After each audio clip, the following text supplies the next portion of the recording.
Hello, magandang araw. Samahan niyo ko. Magluluto tayo ng tinolang manok.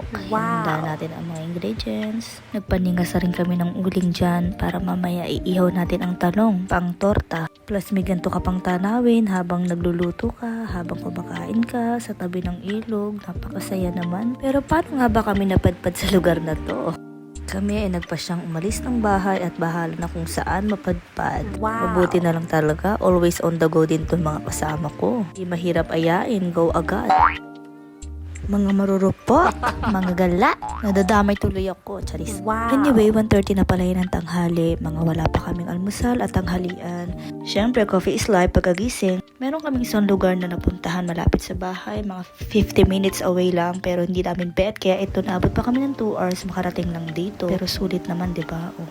Almost 4 p.m. na nang kami ay nakarating dito, kaya halos gutom na kaming lahat. Nag-set up agad kami ng tent para makakain na kami agad ng mga bata. Mabuti lang nagdala yung kasama namin ng adobong paa ng manok. Kaya nagmadali na kaming kumain dahil malapit nang magdilim. Sa araw na to wala pala masyadong mga tao. Kami lang at saka yung sa katabi namin na may 3 sasakyan. Puro sila kabataan, nakakatuwa. Nakakatuwa rin si Jamie, nagustuhan niya ang adobong paa ng manok. Napakasarap talaga kumain pagka ganito ang nakikita mo sa paligid mo. Kakagana lalong kumain. Pagkatapos nga namin kumain ay nag-set up agad kami ng mga upuan sa harapan ng ilog. Nagbibitingan namin kung uuwi ba kami or mag-i-stay pa. Hapon na kasi kami dumating kaya sayang naman kung uuwi din kami agad ngayong gabi. Anyway, nag-decide nga kami na mag-stay ngayong gabi pero yung dalawa namin kasama umuwi na dahil may pasok pa kinabukasan. At sa sobrang haba nga ng biyahe namin kakahanap ng magandang spot, natulog agad ng maaga itong mga chikating. Sa car nga pala kami matutulog ngayong gabi dahil biglaan nga tong lakad namin, di kami nakapagdala ng tent pero mabuti lang may dala kaming sapin at mga unan at kumot. As usual, ako lagi ang nauunang nagigising. Pag maluwanag kasi, hindi ako makatulog. Pero kung pagising mo, ganito yung bubungad sa mga mata mo, ay parang hindi ka puyat. Sarap lagi gumising sa umaga pagka ganito ang bubungad sa'yo, diba? Hinihintay ko lang sila magising dyan para makapagluto agad ako. Sinulit ko tong oras na to na walang istorbo sa akin. Nakatanaw ako sa malayo, nagmuni-muni. Super na-amaze talaga ako sa sobrang ganda ng Japan. Kung pwede nga lang, dito na lang kami tumira. Sarap din ang tulog ng panganay ko. Nasanay na rin siya at mabuti hindi siya maselan kahit saan siya matulog. Meron din palang hot shower dito sa pinuntahan namin kaya walang problema kahit ilang araw ka magstay. May palaruan din, meron ding saksakan ng mga kuryente. Super convenient para sa amin. Lalo na pag may mga kasama kang mga bata, hindi pwedeng wala kang kuryente, electric fan, at lalo na ilaw sa gabi. Super safe dito. At after 5 minutes, nagising na nga rin itong bunso ko. Siyempre, hindi siya papayag na pag tumayo ako, hindi rin siya tatayo agad. Nauna pa nga siya magaya sa akin lumabas, let's go daw outside. At bumubulong pa nga.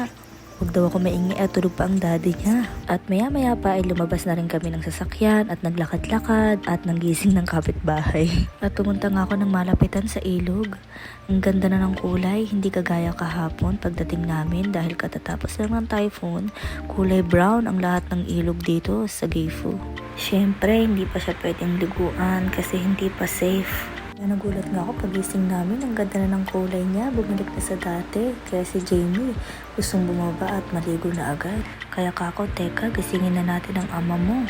Hilig lang ako magpunta sa mga gantong lugar dahil ang sarap pagmasdan pero hindi mo talaga ako mapapaligo dyan. Dahil sa sobrang lamig ng tubig, may part siya na malalim kaya natatakot ako.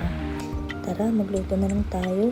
Prito ko muna pala itong isda para hindi siya madurog bago ihawin. First time nga pala namin sa lugar na to at napakaganda. So far, ito ang pinaka-the best na napuntahan namin sa lahat. May bayad nga lang. Pero hindi naman ganun kamahalan, worth it naman. Dahil sa sobrang ganda ng lugar, mga tanawin, at kompleto na sila, may kuryente, tubig, hot shower.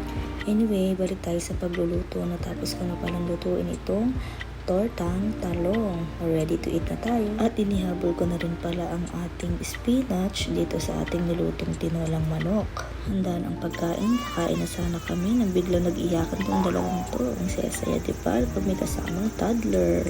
Para ba naman kasi gusto niyang patayuin yung kalaro niya. Gusto niya palagi siya ang leader, siya ang bida-bida, mana sa ina. At naghain na nga ako ng kanin, kami ay kakain na at pagkatapos ito magliligpitan na kami ay uuwi na po. Kaya sulitin natin ang paghigop ng sabaw ng tinola. Masarap pa sana magstay dito ng matagal. Pahinga buong araw, parang wala kang ibang iniisip na problema. After ng holiday na to, back to work na naman kami. O siya, kain na tayo. Namnamin natin ang ilang oras ng pag-i-stay dito at sayang ang binayad. I'm sure babalik ulit kami dito. Actually, kinausap namin yung manager kung pwede na kami magpa-reserve para sa next year. Pero sabi nila, next year ng March pa daw pwede magpa-reserve dito. Tapos, by January, February, and March, sarado sila dahil sobrang kapal daw ng snow dito. Gusto pa naman namin ma-experience mag-camping habang nag-i-snow. Masaya kaya yun?